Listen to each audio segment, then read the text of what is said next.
Tonight is Monday, November 26, 2018. This is the regular city council meeting for the city of St. Peter. It is 7 o'clock p.m. We will call the meeting to order. Will all please join in the Pledge of Allegiance? I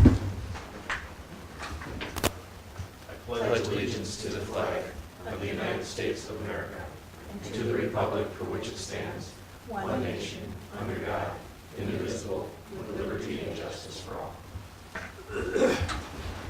Everyone should have a copy of the agenda. Are there any changes or corrections to the agenda? If not, is there a motion for approval? So moved, Mr. Mayor. Second. All in favor of the agenda as presented, please signify by saying aye. Aye. Opposed? Agenda is approved. Next, we have the minutes from our last meeting, which I didn't.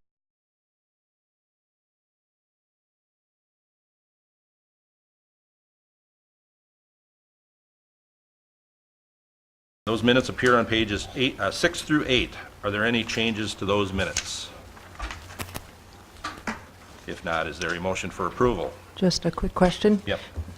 There was a, Yeah, if I can, Susie. Yes. Some of the packets, the photocopy machine frankly ate some of the Oh. page sixes in the packets, and some of Okay. them, they were in, so we didn't know who's got them and who didn't, so we laid them out for everyone. I just wanted to make sure there weren't some No changes. updates or changes. Okay, never mind then. I will make a motion to approve the minutes. Second it. All in favor of the minutes as presented, please signify by saying aye. Aye. Opposed? Those minutes are approved. First up, we have a public hearing, two of them, as a matter of fact. And Todd, if you want to go over the ground rules. Mayor and members, you have rules for your public hearing, and since it doesn't look like we have a lot of people here, I'll try and make this short. Generally, we provide opportunity for a staff presentation to begin with, and then the public's able to comment. We typically like to have them comment on factual items only and for about 5 minutes. And then after all the testimony comes in, the council generally takes action. Not always, not at the same meeting, but in this meeting, we have 2 actions planned that relate to the 2 public hearings tonight. And the council generally refrains from discussion during the public hearing part and discusses items during the action item portion of the agenda. Right. Before we begin, any clarification needed by anybody on the council? If not, we will open the public hearing for the assessment of unpaid utility charges on November 26, 2018 at 7:02 p.m.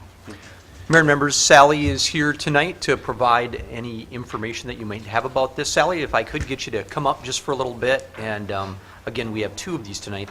This first one is about unpaid utility charges, and there's a certain amount that's unpaid and a certain amount that we can assess and an interest rate that is set based on your policy. So Sally, if you could outline the amount that's unpaid and the amount to be assessed and how we set that interest rate, that would be perfect.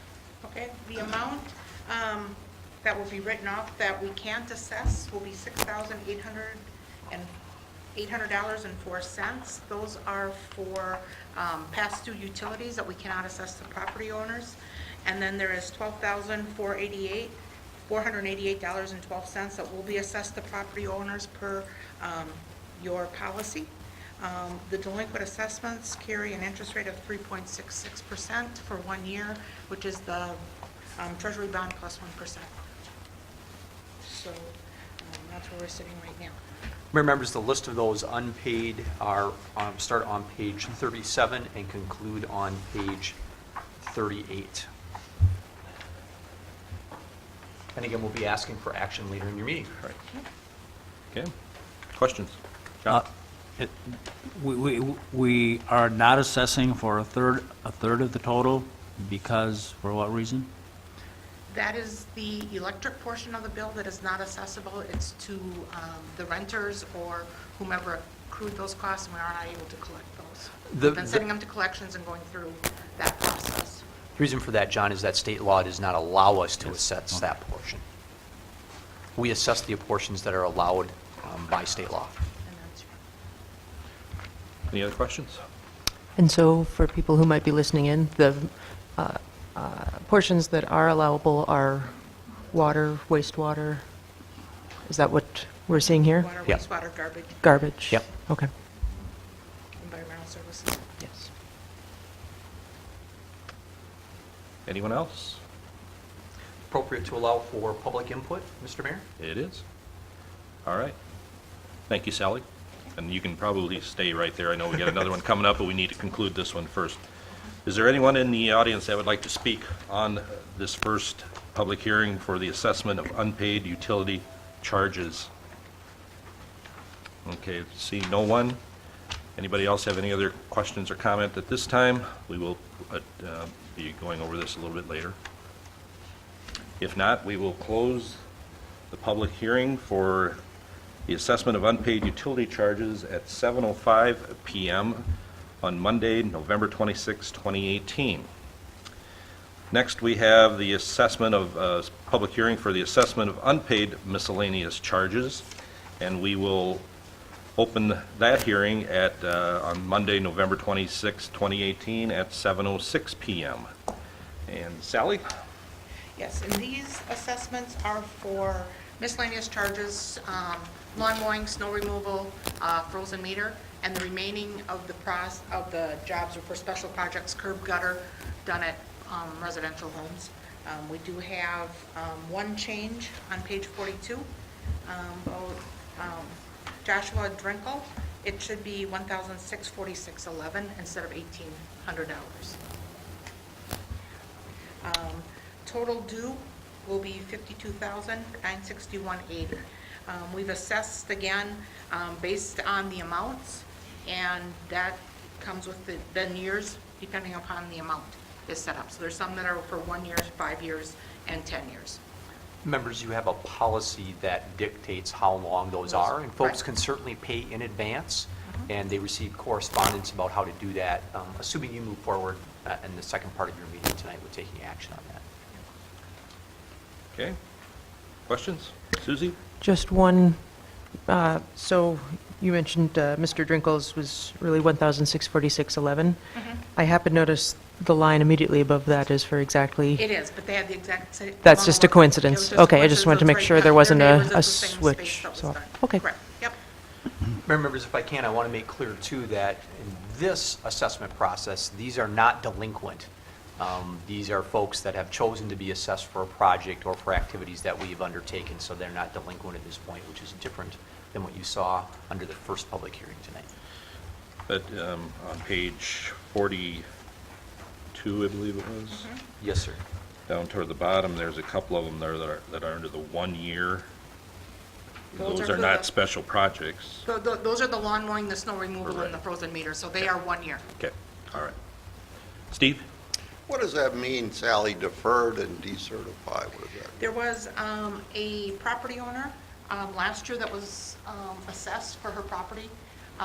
She called in May of this year, did not realize that because she's over 65, she could defer it and Okay. didn't have to pay it. So she asked if we could decertify that, and then this amount that's being deferred, the $515.59, she had to pay what we had told the county this year on her taxes. Then we took that amount off, and that's what's left. Okay. So she's going to defer that till either the property sells or she can make payment. Okay, thanks, Sally. And that's what the other two at the bottom are, they're over 65, so they were deferred. All right, They've asked to be thank you. There's a state statute that regulates how deferrals take place and under what, for what purpose. Good. just out of curiosity, is that dependent upon the type of charge or the amount, or is it different under all sorts of circumstances? There are a number of different circumstances, but in this instance, it has to do with age. Right. It is not type of project. I understand, but can they, can an individual over the age of 65 defer any of these types of assessments? That's my question, I guess. Any of the type that you see on page 42, so Okay. not like your past due water bill. Okay. And different, Okay, yeah. thank you. Okay, any other questions? All right, is there anyone in the audience that would like to speak on this matter for the assessment of unpaid miscellaneous charges? Seeing no one, anyone have anything else to add at this point in time? If not, we will close the special, or the public hearing, excuse me, for the assessment of unpaid miscellaneous charges at 7:09 PM on Monday, November 26, 2018. And Sally, we'll see you in a little bit. Okay, thank you. Next up, we have, you can probably stay there, we just have the consent agenda coming up is all. You just want to see me get up and turn around and come back. The consent agenda begins in detail on page 10 and concludes with the resolution on pages 30 and 31. I missed visitors, sorry. So Sally, you can go. No. Just kidding. Before we get into the consent agenda, is there anyone in the audience that would like to speak to the council on any agenda item? Seeing no one, is there anyone in the audience that would like to speak to the council on any matter whatsoever? Seeing no one, we will move into the consent agenda. The consent agenda begins in detail on page 10 and concludes with the resolution on page 30 and 31, and includes the following budgeted purchases in excess of $10,000 to Trout Companies for well 14 repair for $73,320, to McQueen Equipment for mainline sewer camera trailer for $159,471.75. Following employee appointments: Nick Rosa for the part-time building supervisor at $10.56 an hour.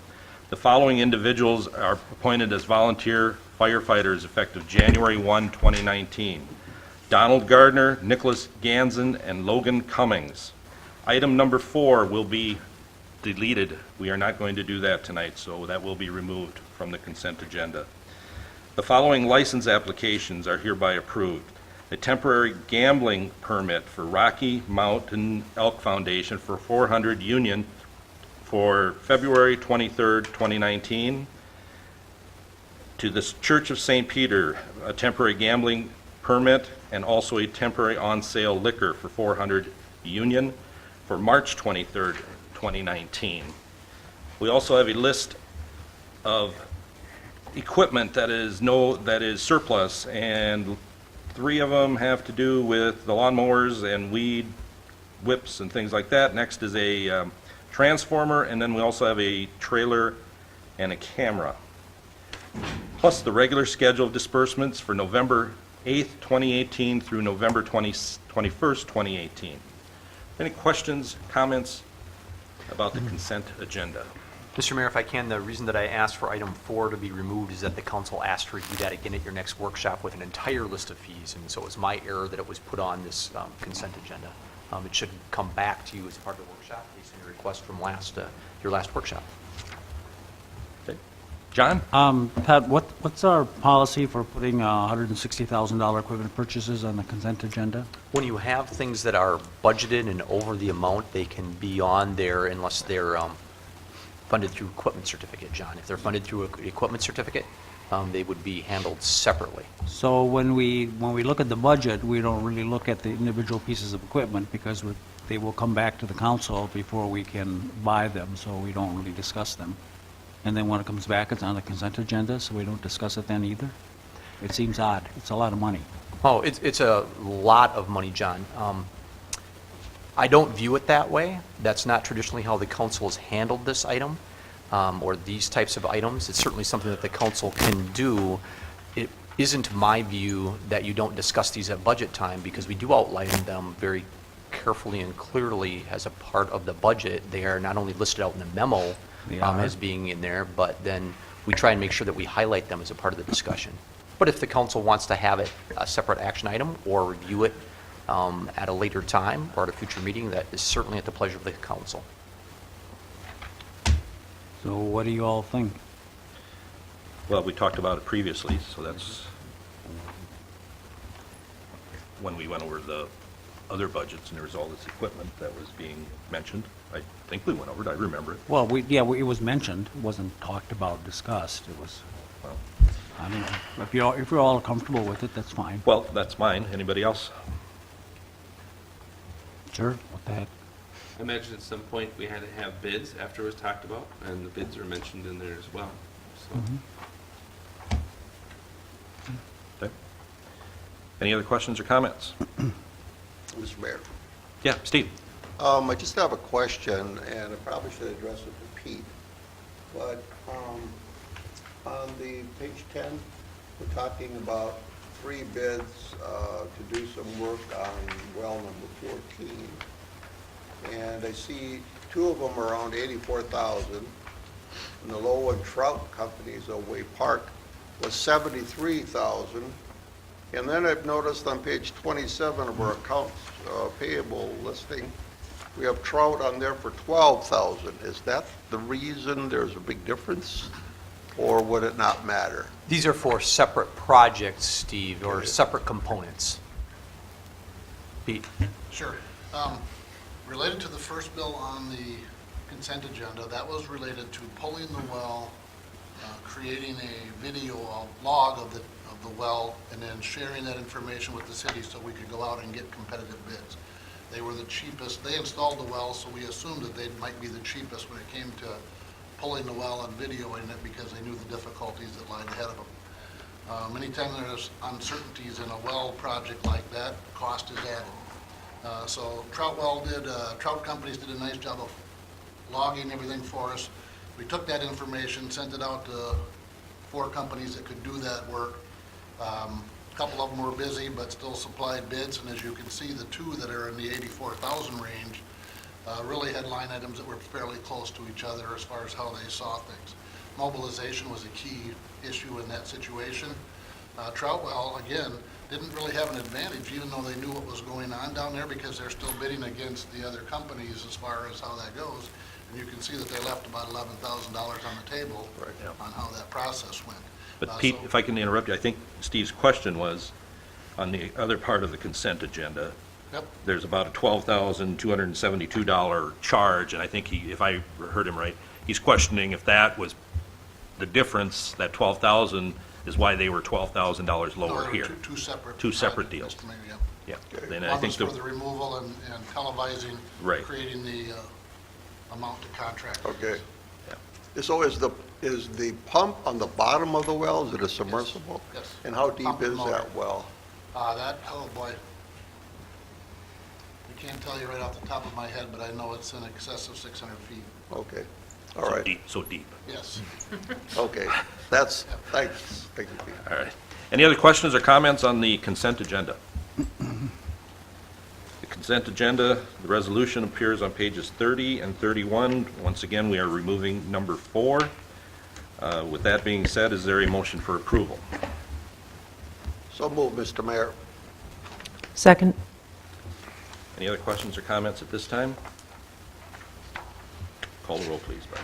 Councilmember Clement, Aye. Mayor Zeman, Aye. Councilmember Quinn, Aye. Councilmember Graham, Aye. Councilmember Johnson, Aye. Councilmember Graham, Aye. Councilmember Pfeiffer. Aye. Consent agenda is approved. Next up, we have unfinished business, and Sally, now we get into the resolution part of your presentation. Yeah, so, Mr. Mayor and Council, on Monday, October 22nd, you ordered or had the resolution to prepare proposed assessments for unpaid utilities. We did that. We also set the date for the public hearing, published that in the paper, and all the property owners were notified by mail. So now we're asking that the amount of $19,288.16 for unpaid utilities as of May 31st, 2018, that we assess these to the property owners. And as we discussed earlier tonight, $6,800.04 will be written off, and $12,488.12 will be assessed to the property owners at an interest rate of 3.66%. We are still going to try and collect some of these. Well, even if we write them off, they'll still be on the books, and we'll try and collect them and go through collections. But that's our process, and that's what the resolution is on page 34, or 35, excuse me. Any questions, more questions at this point in time? If not, the resolution adopting assessment for unpaid charges for municipal utilities and writing off of bad debt utility charges appears on pages 35 and 36. Is there a motion for approval? I'll make the motion to approve. Second. Any questions now? Call the roll, please. Mayor Zeman, Aye. Councilmember Clement, Aye. Councilmember Graham, Aye. Councilmember Johnson, Aye. Councilmember Graham, Aye. Councilmember Pfeiffer, Aye. Councilmember Hilton. Aye. Resolution is approved. Next, we have the resolution adopting the assessment of the unpaid miscellaneous charges. Sally? Yes. So again, on October 22nd, you ordered the preparation of proposed assessments. We put the public notice in the paper. It ran for 2 weeks, and we had the public hearing today. As we've discussed earlier, there's lawn mowing, snow removal, and a frozen meter that will be assessed for 1 year. The remaining projects are for curb, gutter, and sidewalks that were put in at property owners. The total to be assessed is it's now $52,961.80. That is making a change on page 42 to Joshua Drinkle, down to $1,646.11. So we're going to assess these 30 days. I'll go to the county and have them assessed. They can pay up until then to the city without any interest. Questions? It's a frozen meter. But is that the water meter? The water meter froze in the winter, and And They had that's to the come back. homeowner's responsibility? 2 years ago, 3 years ago, there was quite a few of them. yeah, and this was last year. So these assessments went Right. from June 1st of 17 till May 31st of 18. Okay. So this happened last year. All right. Any other questions? Not, the resolution adopting the assessment of unpaid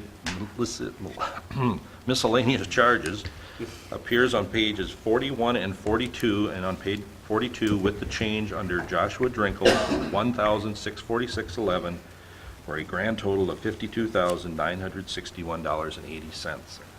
Is there a motion for approval? I'll make a motion to approve. Second.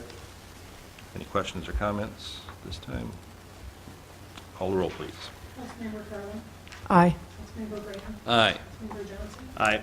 Councilmember Graham. Aye. Councilmember Pfeiffer. Aye. Councilmember Cormier. Aye. Mayor Zeter. Aye. Resolution is approved. Thank you. Thank you. Next up, we have Sally again for the 2019-2020 Electric Fund Budget. Yes. So, what we're asking is that you approve the electric budget fund for 2 years, 2019 and 2020. The background on this is the same operational services by our electric team. They'll be providing maintenance services to homes, businesses, and the electric generation plant light installation.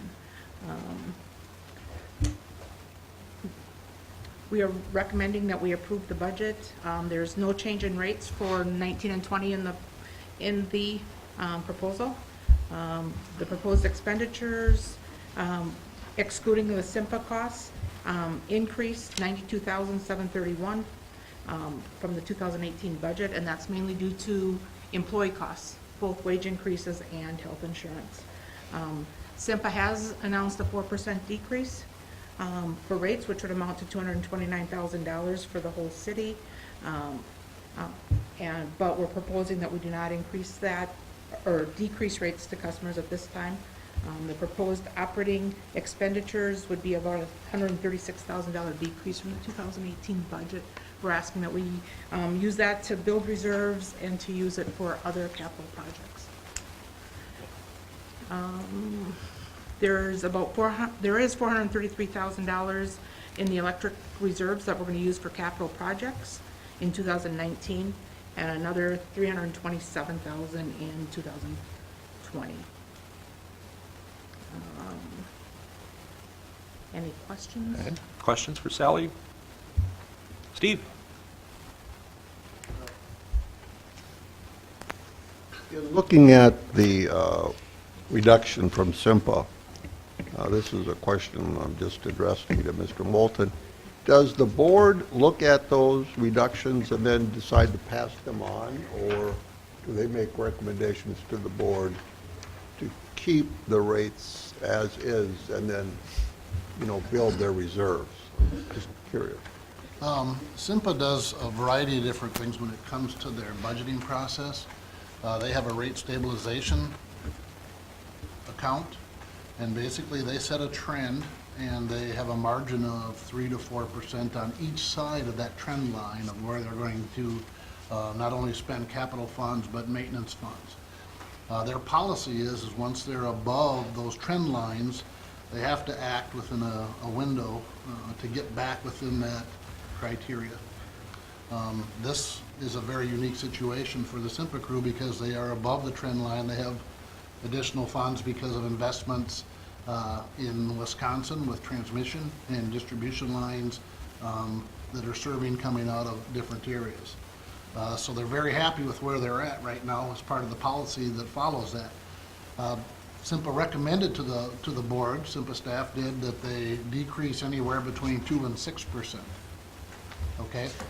The idea behind the 6% was they could have an immediate relief right now, but they didn't know 2 years down the road if some of the debt service would catch up to them and they'd have to raise rates again. The board took action to say, well, what's the minimum that we can reduce rates but not have to increase rates for the 5-year window that we look at for the budgeting process. They came up with 4% would be a fairly steady forecast for the next 5 years, which would keep us within the bandwidth. And so that's what the board voted on and passed. So, did all the SIPA members then get a rate reduction? Yes, And then that bandwidth, is that regulated by statute, or is that an internal policy? that's internal policy. Okay, all Yeah, right. we've never been in a position to be above. We've always had to take action below to raise rates to get back in the operating reserve and the programs. Good. Thanks, Pete. Thank you, Mr. Mayor. Anyone else? Susie? Just a comment, again, for people who are watching at home. Todd, there are a couple small typos on the screen, and you're off by a few orders of magnitude on those budget numbers. So the actual budget numbers, there should be some commas where there are decimal points. Oh, it should be commas instead of Yeah, decimal point, Todd. Yeah, I'm sorry, you are correct. it's a So budget it's of 12 million. Million. 12 million, not 12,000. 62,000. Right. Yeah. I wish that we could provide our customers their electricity for $12,000 a year.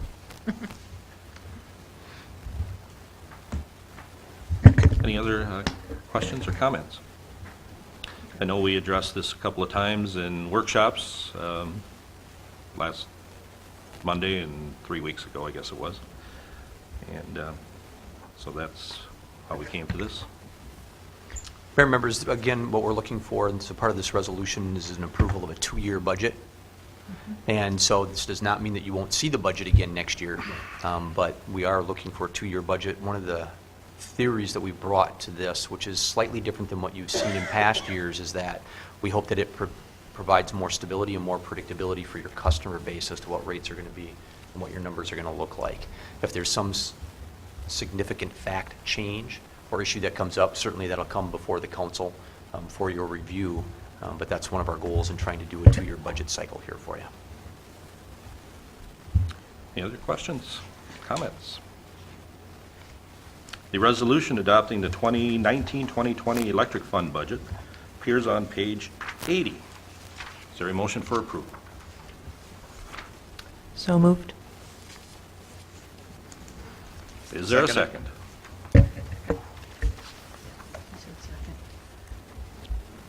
You said- oh, okay, I didn't. Any other questions or comments at this time? Call the roll, please, Bart. Councilmember Graham. Aye. Councilmember Johnson. Aye. Councilmember Graham. Aye. Councilmember Pfeiffer. Aye. Councilmember Fleming. Aye. Mayor Zena. Nay, I think we could do better in returning some of these funds to other citizens, to our citizens. Councilmember Kerr. Aye. Resolution passes with 1 nay. Thank you. Thank you both. Next up, we have the Minnesota River Valley Transit Financial Services Agreement. Todd? Mayor, members of the council, and you have talked about this previously. This is a recommendation that comes from the MRVT board. As you might recall, when we joined forces and entered a joint powers agreement with the city of LeSueur to provide transit services, at that time we looked at splitting the duties, so to speak. And so the city of St. Peter took over doing the HR and kind of having the employees, and LeSueur's portion of the workload was to do the finances for MRVT. That hasn't worked out as well, and there's been some changes in LeSueur that have occurred relative to their organizational structure. And so the discussion at the last MRVT board meeting, based on a recommendation from both myself and the city administrator from LeSueur was that the financial services should be moved to St. Peter. The contract that you see within your packet is really essentially the same that MRBT had with the city of LeSueur, and provides for a payment to the city of St. Peter of about $500, well, not about, of $500 per month for providing the financial services. The audit is above and beyond that amount. This is for the regular paying of the accounts payable and the accounts receivable, and taking care of the bookwork for that. There's between 30 and 40 transactions per month. Besides you taking action to enter into this agreement with MRVT, the city of LeSueur would have to take action to allow for an early out within the contract. The contract provided for, if I remember right, 120 days notice should the contract want to be changed. And we're not meeting that timeline, but the folks from the board from LeSueur and the city administrator from LeSueur have assured me that that is not a problem. They're happy to see this move to the city of St. Peter. Again, the information is in your packet with a resolution entering or allowing entering into an agreement with the Minnesota River Valley Transit Authority for financial services. The resolution's on page 86. Questions? If not, as Todd said, the resolution authorizing the execution of the interagency service agreement between the city of St. Peter and Minnesota River Valley Transit appears on page 86. Is there a motion for approval? So moved. Second. Now any questions or comments? Call the roll, please. Councilmember Johnson. Aye. Councilmember Graham. Aye. Councilmember Pfeiffer. Aye. Councilmember Cohen. Aye. Mayor Zeno. Aye. Councilmember Cullen. Aye. Councilmember Brand. Aye. Resolution is approved. Next up, we have the 2019 equipment certificate purchases. Pete? Mr. Mayor and City Council, if I may, I will briefly touch on the three pieces of equipment that we're looking for, and then we'll head back and touch on the resolutions. The proposal before you tonight is that we receive authorization from the City Council to move ahead with the purchases of three pieces of equipment that are on the equipment certificate. This is a little unique in the fact that usually we come to you after the budget has been approved and we are into the first part of the year. The reason these are unique is that we can save a little bit of money by taking action right now, letting them construct the equipment, delivering it in January, February, and March whenever the units are available. We'll have time to set up the financing through the equipment certificate and save ourselves a little bit of money because of the timing. Bringing it to you at this time is merely just to save about 7 to 15% on each one of these pieces of equipment. The first piece of equipment that we have before you is a John Deere loader. We're proposing to purchase a 2019 John Deere 54L wheel loader from RDO Equipment out of North Mankato in the amount of $116,079. That includes a trade-in of a 2007 John Deere 5544J. So you're just changing one model size, basically the same size of equipment. And this would be funded through the equipment certificate, as I explained. The loader that you have right now that we're trading in has been a very good piece of equipment, as you can tell. The last few years, it has served the city very well, and we're very happy with the John Deere piece of equipment. It's got 11 years on it. We average about 800 plus hours per year, which is pretty decent duty for a piece of equipment like this in the city market, which is why you're probably seeing a very good trade-in value on this piece of equipment. The new tractor and loader that we looked at has a low center of gravity, a new improved boom so that we can load trucks with a little clearer vision of what we're doing. It has improved brake access, which is really easy for maintenance and replacement, and improved ergonomics on the cab allow for easier entry and access. We expect this loader to be in the market or in our fleet for about 10 to 15 years, hopefully on the 15-year side. And as I mentioned, this comes with a standard warranty. Under this proposal, we are asking that the comprehensive warranty of 3 years and 3,000 hours be added at a cost of about $24.92, and that is in the final price of what has been asked for here. The total cost for the equipment certificate would be $116,079. There's a resolution on page 89, which we can come back to. The second piece of equipment that we have before you then would be a street sweeper. Pete? Yes. Interrupt you. We're going to take one of these at a time, Okay, okay? And then we'll do the one resolution. They're all in separate resolutions, so we'll do one at a time, and then we'll move on. that works for me. Okay. Any questions of Pete on this first piece of equipment? Steve? Pete, you said this, you used this John Deere piece of equipment for 11 years. What's the criteria for replacing it? A variety of different things. Needs of the city. Can we improve our efficiencies by upgrading our equipment? Two is really, does it have trade-in value that we can get quite a bit back for it in a relationship of age and hours? You get about 10,000 hours and you're either going to be into a major engine overhaul or you're going to be into less value because of the timing and engine requirements on there. You're going to drop significantly from that. We touch base usually 2 to 3 years in front of a replacement of a piece of equipment to find out where that value is, to see what's going on. If it's not going down very much, we'll kind of ride it. But a lot of times the distributors or the dealers out there will say, we can sell that pretty high right now on a retail, time to buy now on the state bid because of the difference in the cost. So this bid, it would be the same no matter what state or what city would purchase it from the state bid then? The John Deere purchasing new would be. Okay, all right. Yep. Okay, all right, thank you. I was similar to that. Boy, it seems like an 11-year-old piece of equipment. We're getting, 40-some% back on our initial purchase price. Either we took care of it, or is it because it's green? It's yellow, but it does have value, especially if you're trading it in to another John Deere dealer. Right. Now, we didn't get as much from some of the other dealers, which made the evaluation of the new pieces of equipment even more tight, because you can get more from a John Deere when you trade it to a John Deere dealer. Right. Do we have any other pieces of equipment that are red or that we can paint yellow or green? No? We don't. Yeah, all right. Any other questions or comments? I got one. Yeah, yeah. Pete, does that come with all new buckets and everything then, or is that, Some we'll keep and some we will exchange. so they're interchangeable? Yep. Okay. That's it. Anyone else?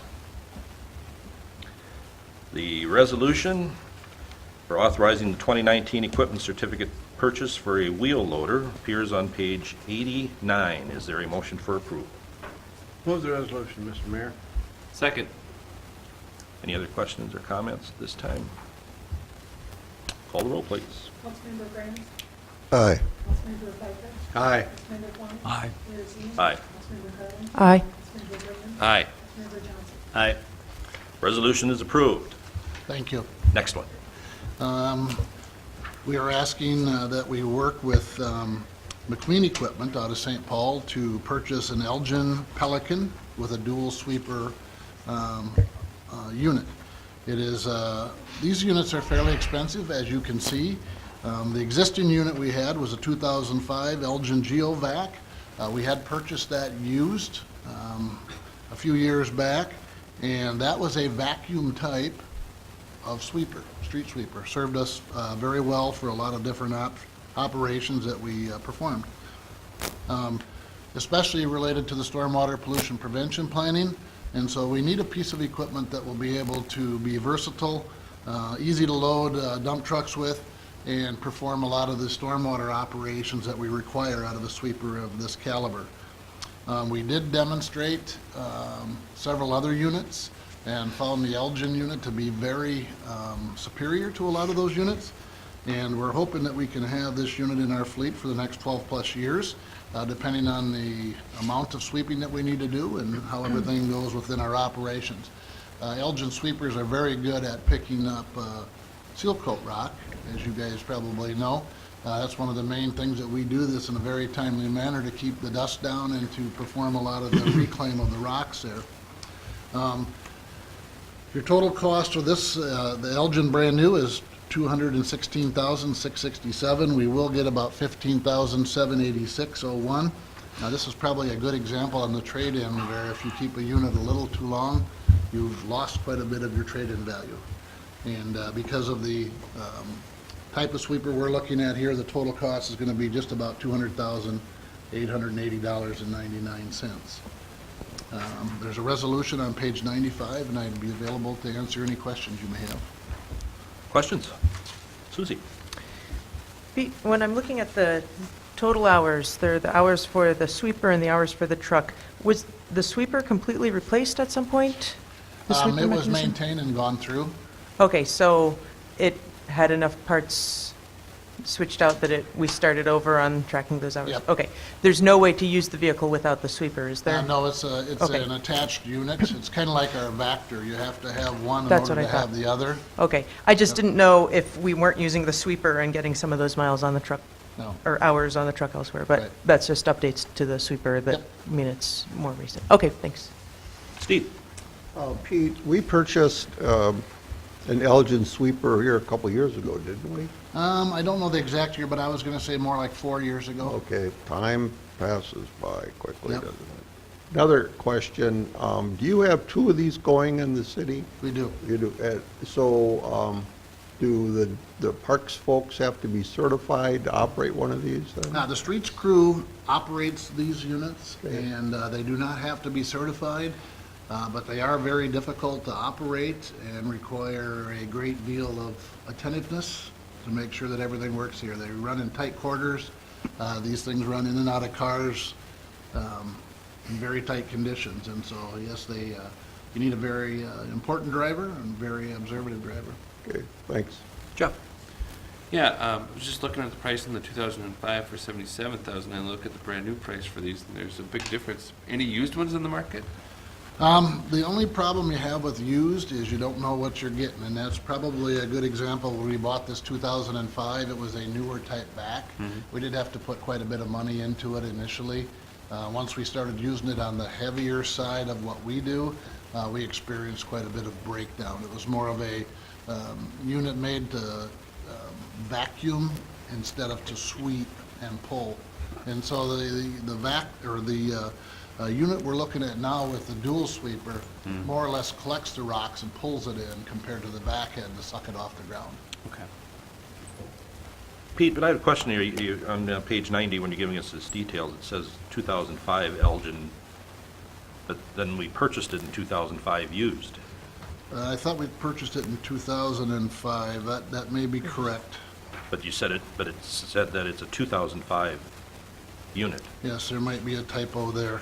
Okay. I'm not sure on that. I believe we purchased it in 2005 used, so we can check on the year of. Well, it's not going to make any difference now, but I was just kind Sure. of curious because, it says it's used, but then we purchased it the same year with Bill. Right, it wasn't too old. It came from West Des Moines, Iowa, and so I don't know if it was a one-year demo, Oh, okay. or if we had purchased it in the fall of Okay. 2005 and they had had it during the spring. and- So it was used, but it wasn't the year. Okay, all right. Any other questions or comments? John? Pete, it seems to me that every small town in the Midwest has an Elgin street sweeper running around, most of them Pelicans. It says here you looked at a unit from Italy. Doesn't anybody else sell these things? They do, but it's kind of, once you're established in a certain area, it's very tough to break into those areas because transportation of the Elgin sweeper, which is made in Elgin, Illinois, is minor. It's hard to get a sweeper that you can bring from Italy or from the East Coast out here. There are other manufacturers in this country, though. Absolutely, I mean, if I went to Alabama, it'd be some other brand, You and every probably little wouldn't see town it. in Alabama would have that brand. right. Okay, You probably wouldn't see the Elgin sweeper on the East Coast as much as you do in the Midwest. sure. Okay. Any other questions? If not, the resolution authorizing the 2019 equipment certificate purchase for the 2019 Elgin Pelican NP dual sweeper appears on page 95. Is there a motion for approval? I'll make a motion to approve. Second. Any other questions or comments? Call the roll, please. Councilmember Baker? Aye. Councilmember Quinn? Aye. Mayor Ziegler? Aye. Councilmember Cullen? Aye. Councilmember Graham? Aye. Councilmember Johnson? Aye. Councilmember Graham? Aye. Resolution is approved. Next Thank up, we you. have the last item, a tool cat. Toolcat, yes, one of our favorite pieces of equipment. It's a multi-purpose piece of equipment for which we have several in our fleet. As you guys are aware, the new Toolcat with attachments comes to about $67,130.76. We would recommend purchasing that from Bobcat of Mankato. We would be trading in the 66-inch snow blower attachment from the previous Unit 908, which we sold to the hospital. And so they provided funding for that. What you're looking at here is this unit is very flexible when it comes to landscaping, snow removal, street repairs, and a variety of other things. We do use it quite heavily in the wintertime. It's not just a summer vehicle. It does have a broom attachment and a snow blower. It helps us with our trails and sidewalk and maintenance issues. The guys love them. They work well, they're sturdy, they're durable, and they're very flexible. A variety of different sections in our department use these pieces of equipment. What we're looking at is for a difference, $67,000 with the new unit, $26,000 with the trade-in. We're asking for allocation of $41,000 for the new unit. I would be open to questions. Questions? John? The way, excuse me, the way the resolution is written, I don't see anything in the now therefore is that talks about the $26,000 reduction on the $67,000 total. It talks about the $3,000 deduction, but nowhere does it have the $41,000 mentioned. It's confusing and ought to be in there. Sure. When it's moved, it ought to be moved with that number one being I agree. rewritten. Notice that too. Anyone else? The resolution authorizing the 2019 equipment certificate purchase, the Bobcat Toolcat, appears on page 97. John, is there a motion for approval? So I will move it with number one being rewritten to make mention of the $26,000 reduction from the Thank you. trade into the hospital. All right. Is there a second? I'll second it. Any other questions or comments? Call the roll, please. Councilmember Klein. Aye. Mayor Ziegler. Aye. Councilmember Curran. Aye. Councilmember Graham. Aye. Councilmember Johnson. Aye. Councilmember Graham. Aye. Councilmember Pfeiffer. Aye. Resolution is approved with that one change. Thank you. very Thank you, much. Pete. Next up, we have Todd and a pay equity compliance, and Sally. If you don't mind, Mr. Mayor and members, Sally and I will tag team on this one. This is something that you've talked about on a couple of different occasions, and in fact, started talking to you about it a little bit more than a year ago of changes that will be coming forward. And so we are in a position now to recommend some action related to the reporting cycle that occurs at the last payroll of this year. Pay equity, as you know, is regulated by the state of Minnesota and reviewed by the state of Minnesota. The data point is that last payroll of this year, and it's done on a 3-year cycle. And what you have in front of you is some information that Sally's put together to make sure that you can reach compliance. The nature of this is that pay equity compares the value and pay of different jobs. In other words, you're comparing a nurse to maybe an electrician, and you're comparing whether those jobs are dominated by females or by males, and trying to ensure that pay is equal in those areas, or as equal as you can be, to reach the compliance standards that the state of Minnesota puts forward. I do want to mention, and I think it's very important to be clear, that as an example, within your Public Works Department, you have 3 foremen, as an example. And of those 3 foremen, 2 are male and 1 is female within your Utilities Department. And they all are paid the exact same amount of money. However, that one is reported as a male-dominated class for the data here that's included. You might ask yourself, well, God, if we've been in compliance all this time, how do we get out of compliance? What's the scoop here? Well, there are a number of factors certainly in this, one of which is the nature of the pay increases that you provided have been across the board. And so higher paid employees would have received more dollars based on a percentage increase rather than a dollar increase or $50 increase. Typically, we've done percentage increases. So that has a tendency to skew the numbers, certainly in some of the classes that you have that are higher paid, that are male dominated. You also have some changes that have occurred just through happenstance. So as an example, you had a female-dominated high-paid employee retire recently, And then before that, in February of the year, you had a high-paid female employee leave you for another position. One of those you hired back a female, and one you hired a male. Well, that changes the data points here because of the male or female-dominated class of this. And so all of those things, a bunch of things go into trying to ensure that we're in compliance and some modifications have to occur. So I'll let Sally outline the changes that we are recommending on page 99, which include not only pay changes, but a couple of pay equity point value changes. And I will mention that these just aren't pulled out of a hat. Sally does many, many runs on this to ensure that we can be in compliance and try and find an efficient way for you to be compliant. So Sally, if you want to talk about that table on page 99, that would be fantastic. Yeah, so as Todd said, I went through, probably I'm on the 6th iteration of this. I started, you've got to set up your part-time if they work they have to work 728 hours to even qualify to be on that report. So you have to go through and look at your part-timers and see where they fall. So a bunch of them had fallen off because they aren't working that much. And then going through and unions have steps in there and have a range, so you can put the different snowplow or the street maintenance people, they have a range, versus most of these have 1 or 2 people in each position, and they're non-union, so there aren't the steps in there. There isn't the high and the low. Everyone's, like Todd said, all the foremen are paid the same, and some of the other ones. So going through that, you adjust and you look at where they're at and what we can do to come into compliance. And it's been 3 years since we did this. So looking at the library associate, accounts payable clerk, and receptionist, they all needed just a little bit of increase, or some of them are significant at $3 an hour to get us in compliance.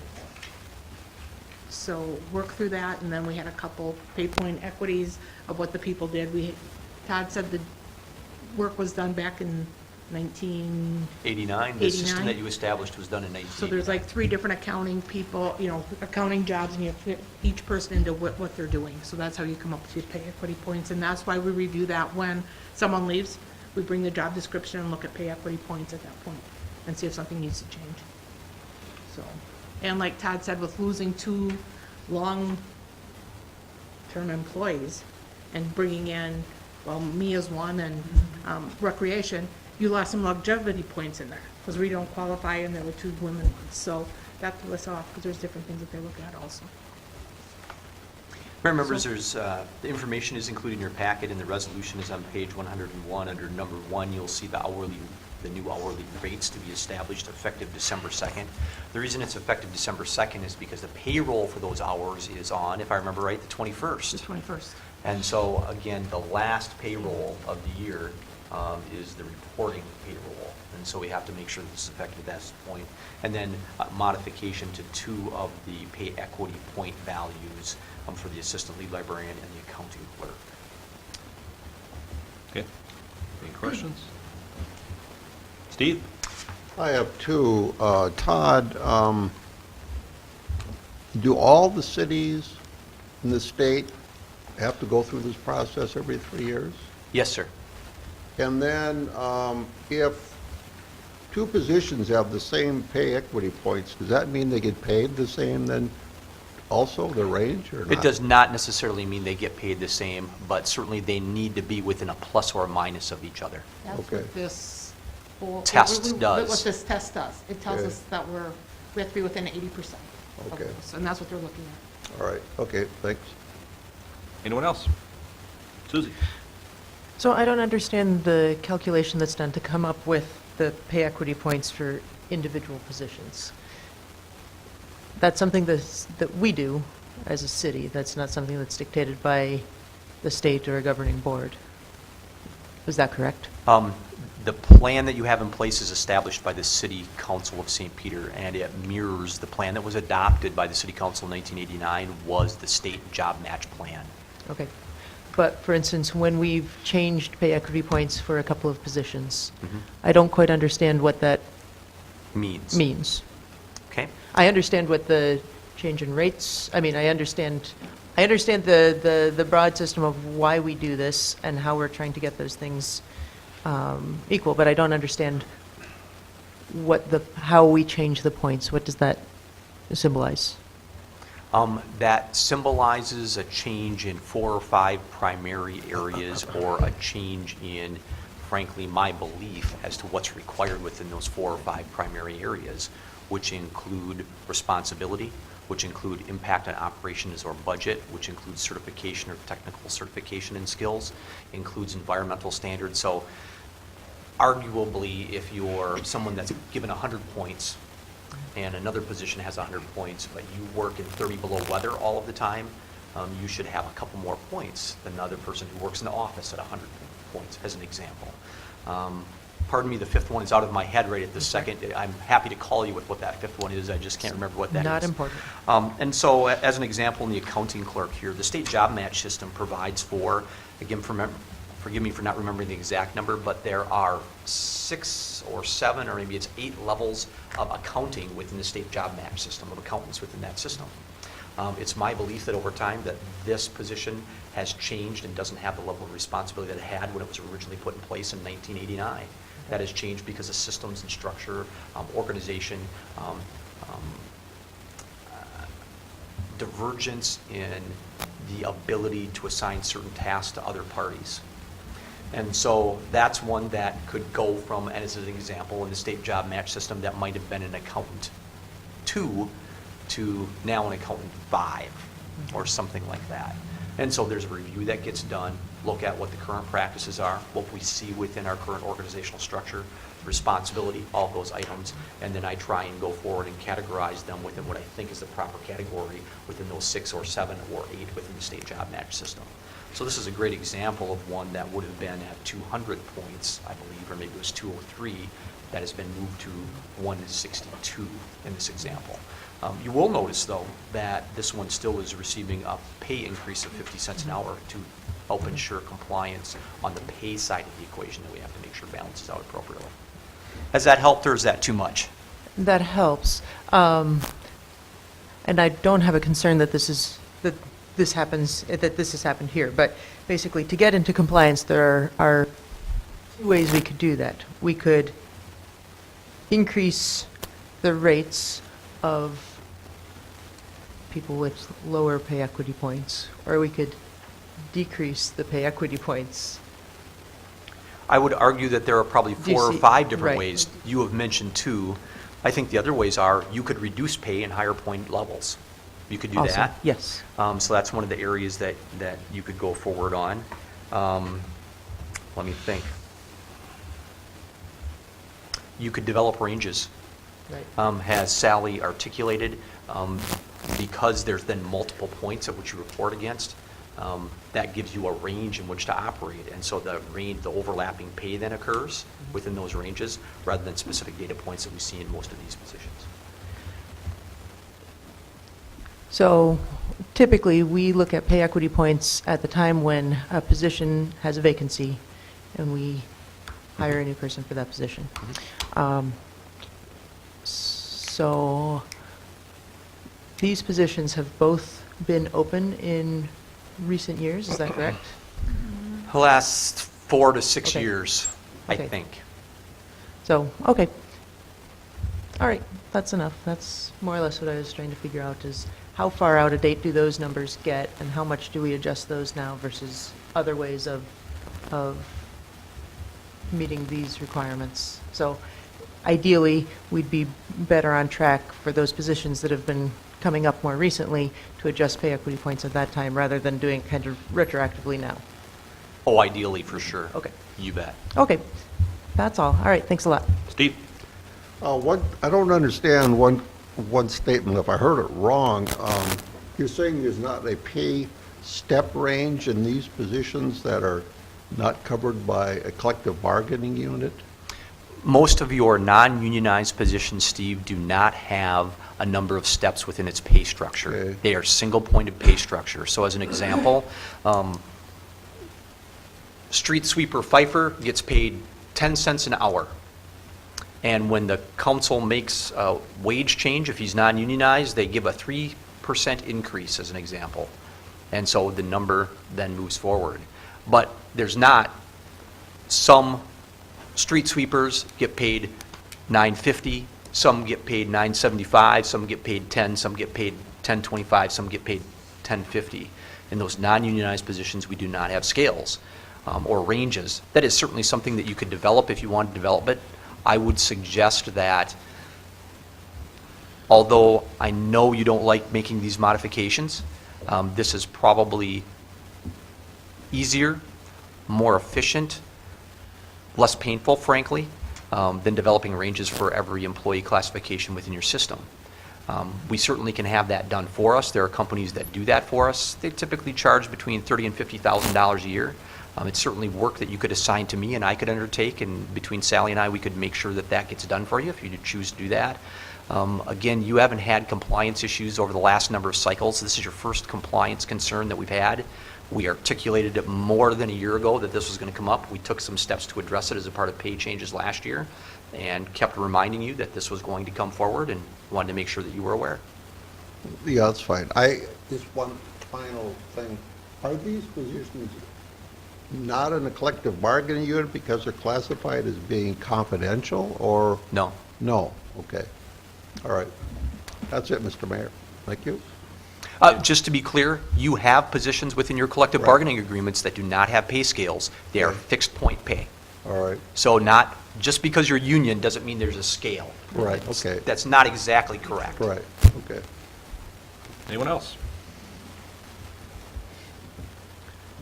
The resolution providing for certain wage changes and pay equity point changes to ensure compliance with pay equity regulations appears on page 101. Is there a motion for approval? Move the resolution, Mr. Mayor.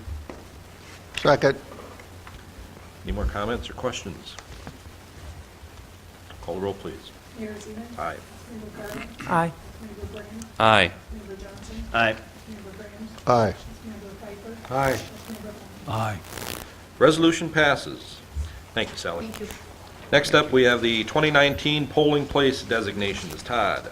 Mayor, members, the information is included in your packet on page 102 with the resolution on page 103 establishing the ward and precinct and polling places for each of those within the city of St. Peter. Just to be really clear, there is not a plan change for 2019 as compared to 2018. In 2018, you had a change due to remodeling at the Armory. And so generally folks on the north side, or folks that are generally located in the north side of town, their polling place was located at Johnson Hall at the fairgrounds. This is not to change anything. This is to be in compliance with state law. Again, polling places would be the same as you see for 2019 as you saw in 2018. So we're not going back to the Armory? Is that what you're saying? We are not going back to the Armory in 2019. Right. We may in 2020, depending on how they do on construction. I do have to say that Johnson Hall worked really well for the most part, and so that worked out just fine. But our plan is to go back to the Armory unless there's a reconsideration that occurs. Okay. This does not do that. This sets it up, community center, Johnson Hall. Okay. Questions? Steve? Todd, do we have to pay anything to the county fairgrounds board to use that polling place? Yes. How much It is is it? not to the county. I'm sorry. Barb might know the number. I don't remember the number off the top of my head. They charged us their lowest rate, which is $250. $250. All right, thank you. Any other questions? The resolution designating city and combined school district 508 polling places for 2019 appears on page 103. Is there a motion for approval? Make a motion to approve. Second. Any other questions or comments? Call the roll, please. Councilmember Carlin. Aye. Councilmember Graham. Aye. Councilmember Johnson. Aye. Councilmember Graham. Aye. Councilmember Piper. Aye. Councilmember Bowman. Aye. Mayor Zeman. Aye. Resolution passes. Last item under new business is the Minnesota Square Pavilion Phase 1 bid awards. Todd? Mayor, members, I'm here to cover this, and Eric Bartz from R.W. Karlstrom, our construction manager, he's our superintendent for this project, is also here to answer any fantastically detailed questions that you might have. But the information is included in your packet starting on page 104 with the resolution on page 111. You'll see included in your packet the bid tabulation on page 107 and the recommendation from Eric and R.W. Karlstrom on page 106, and then some additional information about your budget on 109 and the timeline on page 110. Essentially, what we're telling you within this memo is that we're recommending approval of 5 segments, scope of work. The first one to American Fence Company for about $7,500. Concretes and foundation to R.W. Karlstrom for about $106,000. Structural steel at about $65,000 to Marshall Machine Shop. Structural steel erection for South Central Erectors at about $9,500. And demo excavation and utilities for W. Lorenz and Sons for about $166,935. What you see included in your packet is that the bids came in higher than we expected on this first phase. So we want to be really clear about that, and if you had the chance to read that, you'll see some of the explanation as to why that is. And so we are certainly, if you move forward, dipping into your contingency here quite a little bit. Based on the analysis that Eric's put together and your staff has conferred with Eric on this, we're recommending that you go ahead. We don't believe that waiting again until spring to rebid offers a substantial opportunity for you to save money in moving forward. In fact, our concern might be is that with cost increases, other issues, the shortening of the time frame, that you might not be any better off than you are with this bid, knowing full well where you are. So that's really the recommendation, and we'd stand for any questions. As you'll notice within the bid tab, though, I think we were really pleased in that this is something that the council always asks, how can we have a bid that's way up here and a bid that's way down here? And so these are put together pretty tightly into various categories that you see, and so we believe that everybody had a really good understanding of what was going on. I think the biggest change that you might see in here is the excavation bid, the utilities bid. We do think that probably has to do with mobilization because they are already on a site in St. Peter. This company is doing work at your hospital, or Rivers Edge Hospital. And so that might be one of the reasons that they were able to be a little bit less expensive than what you saw some of the other bidders are at. Again, Mayor members, we're happy to try and answer any questions that you might have. There are certainly a number of different ways to approach this. If you decided to put these off and not accept any bids, then that would mean that we'd probably huddle and try and go again in the spring. You could change your timeline, and that might help a little bit. But again, we are unsure of how that all fits together because it's hard to predict the marketplace, even when we just had a budget put together, and see how the bids come in, let alone try and predict the marketplace 4 months or 5 months away. Jeff? Yeah, according to our timeline, we already should be in the demo phase, and so I'm just wondering if we approve this today, does it start the first part of December? Let me defer to Eric. Eric will come forward. Again, this is Eric Bartz from R.W. Karlstrom, our construction management firm, and he's our site superintendent. And so he's the guy that would talk with these folks about these kinds of issues. So Eric, if you would. The intent, if we approve, would be to finish up the contracting so that we can issue subcontracts to all of these bidders. And we would be able to get started right away with the fencing, and the intent would be to try and be going with the demolition before the end of December, just to try and stay ahead of the frost. Otherwise, if we get into January, February, there may be too much frost in the ground for us to rip out and start foundations. Might be now. Just to be very clear, Eric will tell you that there is some frost in the ground now, but based on the size of equipment that these companies, this much frost isn't a problem. When it gets to be this much frost, now that's a whole different kind of animal. Correct. Okay. Thank you. So how far off are we already on these bids that compared to the The budget. budget for those scopes was $244,475, and the bids for those scopes came in at $355,219. So that puts us basically $110,000 over where we were budgeted for those scopes. We had a contingency or an allowance of $155,000. So at this point,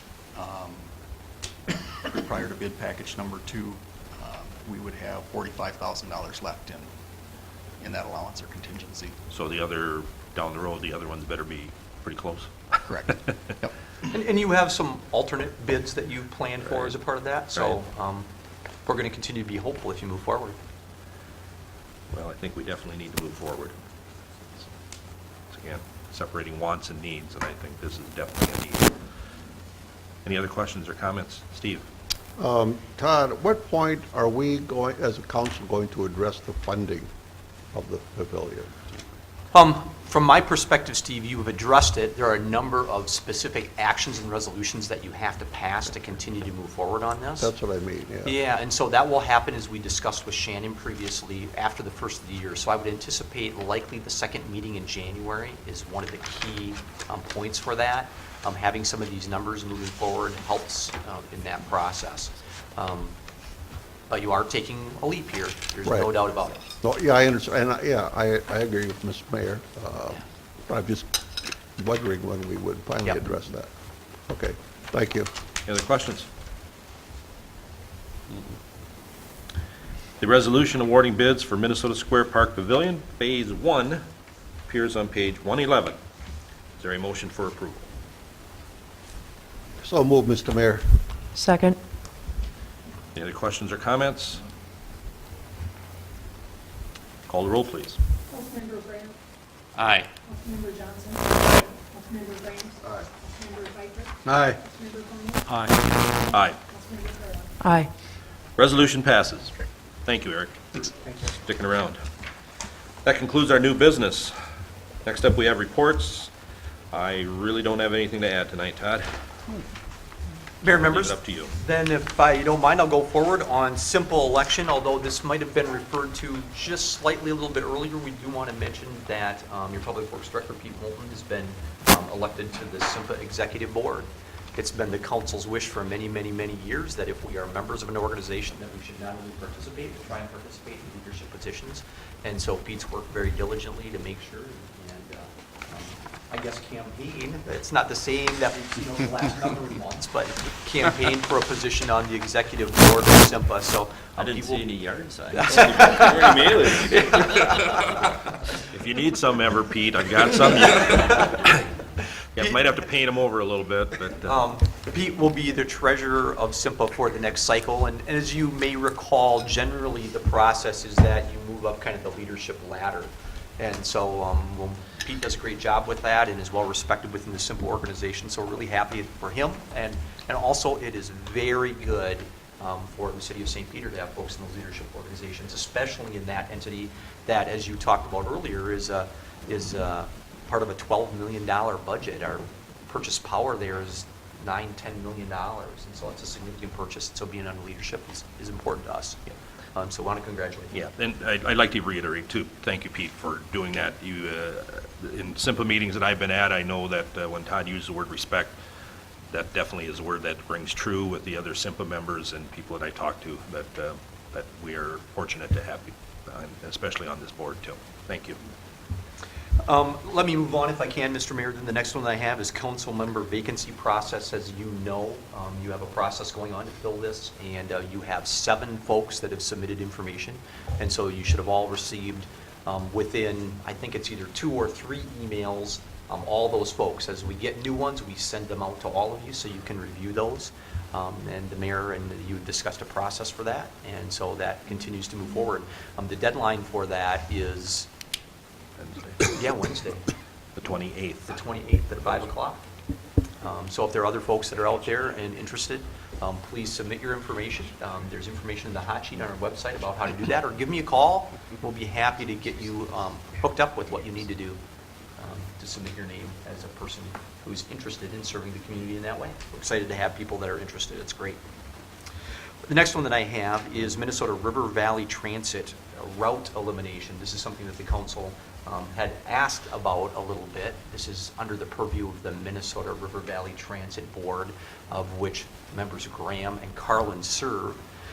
There had been discussion a few months ago about trying to convert what we have in St. Peter currently, which is one dial-a-ride system and one route system that operate coincident to each other, similar hours, into 2 dial-a-ride systems, getting rid of the route system because our ridership is not as high as we had hoped it would be, nor does it necessarily meet the criteria that DOT would like to see for usership. You might recall that it was put in place over 5 years ago. and it was put in place for a number of very specific reasons, one of which included really the state saying, God, we'd love for you to give this a try. The second of which was to try and eliminate wait times for folks in our one dial-a-ride system. And so we believe, though, that making this change will be an enhancement to services and cover all the needs that you have. The one downfall for this is that dial-a-ride is a more expensive service for people to utilize than the route system is. And so we may see some challenges related to that, and we'll be certainly keeping our ear to the ridership as to how that impacts them and what goes on. But based on the level of use that you've had on the route, that must not be a big deal, because frankly, not only most, the vast, vast, vast majority of people use the dial-a-ride. So that price differential, that fare differential, must not have been a significant driver in that utilization. So we'll see how that shakes out and want to be very cognizant of how that works going forward. This does not change the hours of service. Let me be clearer about that.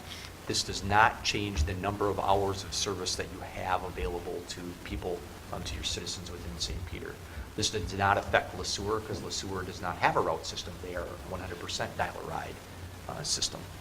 So just wanted to report that will occur at the first of the year. We have a number of different methods, ways to get that information out, which will include the hot sheet, which will include passing out information as people board the bus.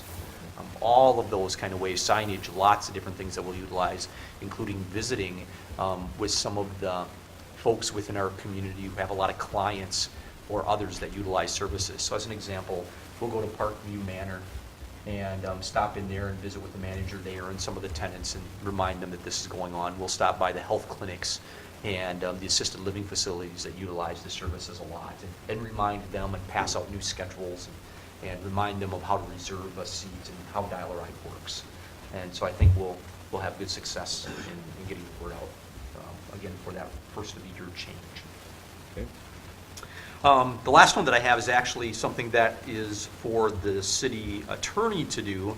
As you may recall, you held a closed session at your last meeting to review the city administrator.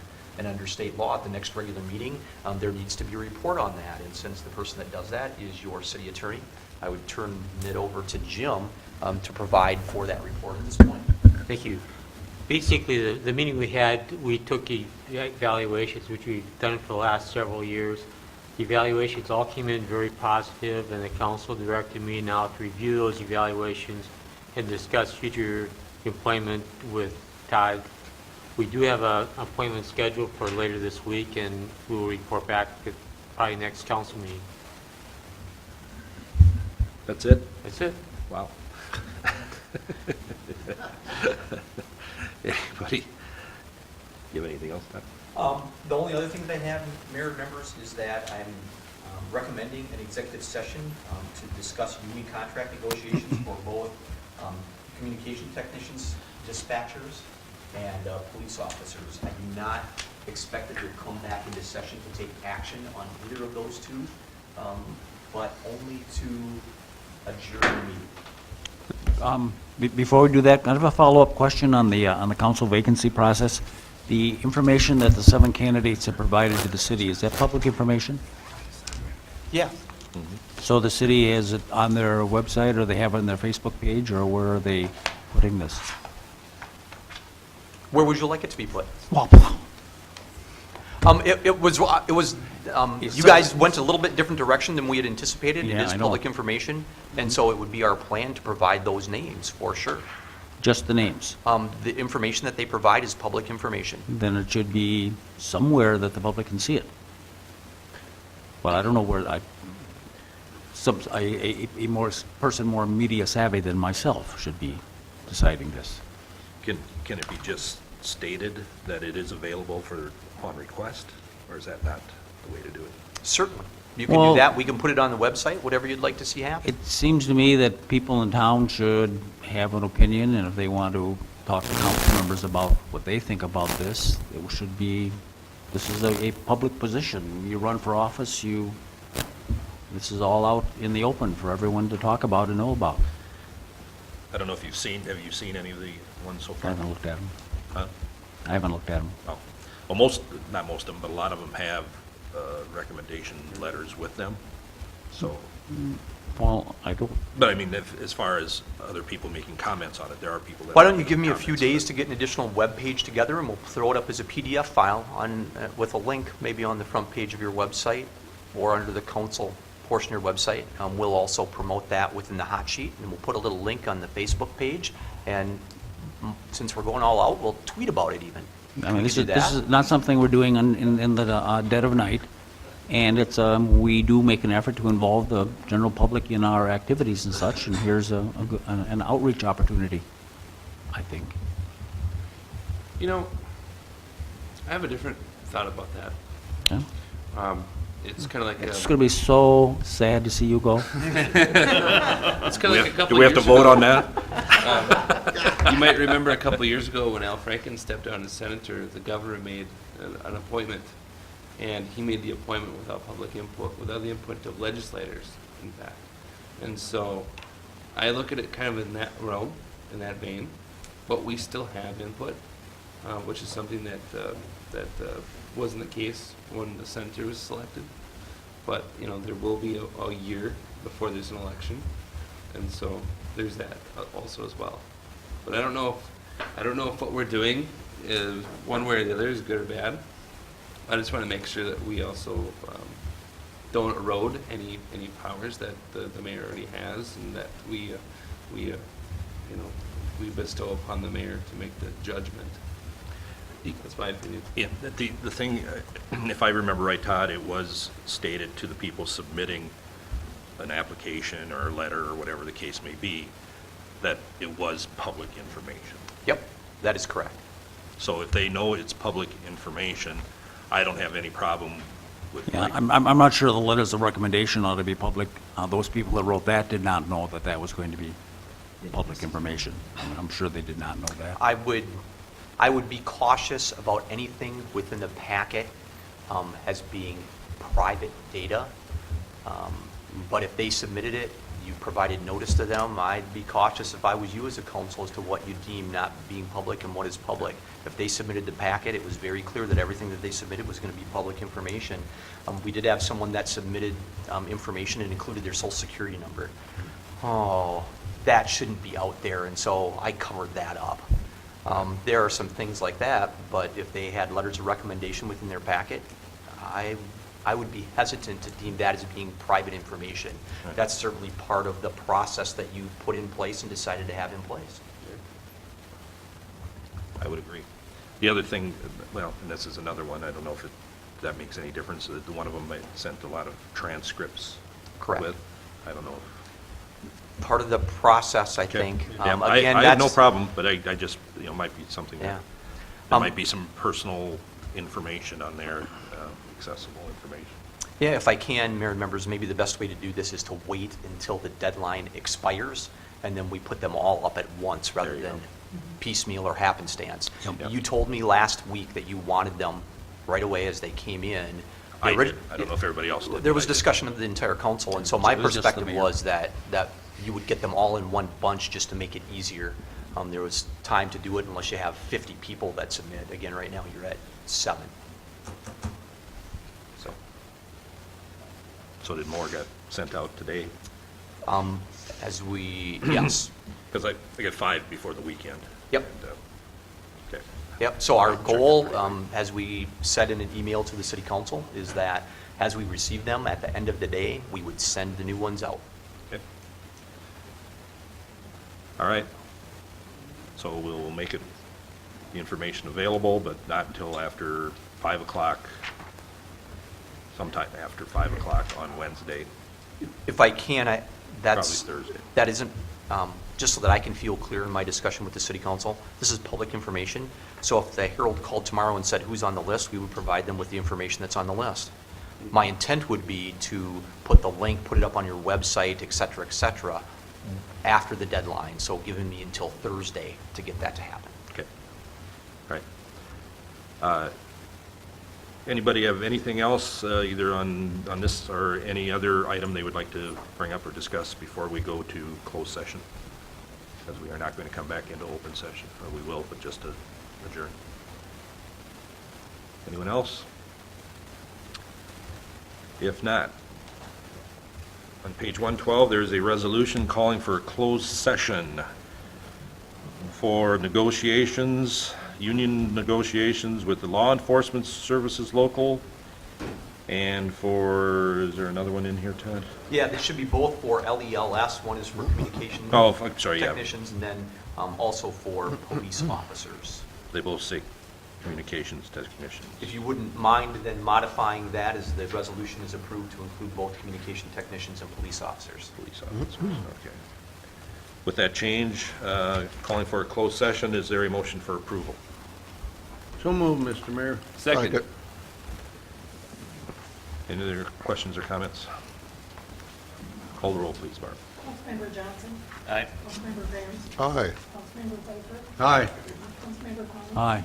Mayor Zine. Aye. Councilmember Carlin. Aye. Councilmember Brand. Aye. Resolution is approved. We will now adjourn to closed session. And as Todd said, we will not be taking up any other new business. We'll just be discussing the contracts, and then we will adjourn our regular session after that. And we are going to the Traverse de Sioux room.